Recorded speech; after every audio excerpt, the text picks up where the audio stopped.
Letter U upset ធ្វើឲ្យ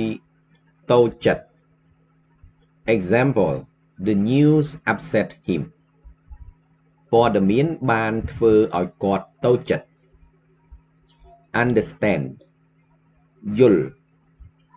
Example Do you understand what I said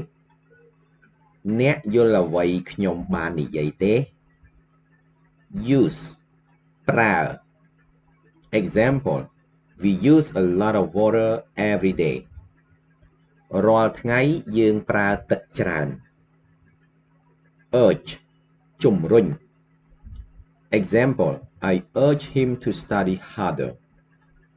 ខ្ញុំបានជំរុញគាត់ខំរៀនជាងនេះ Unite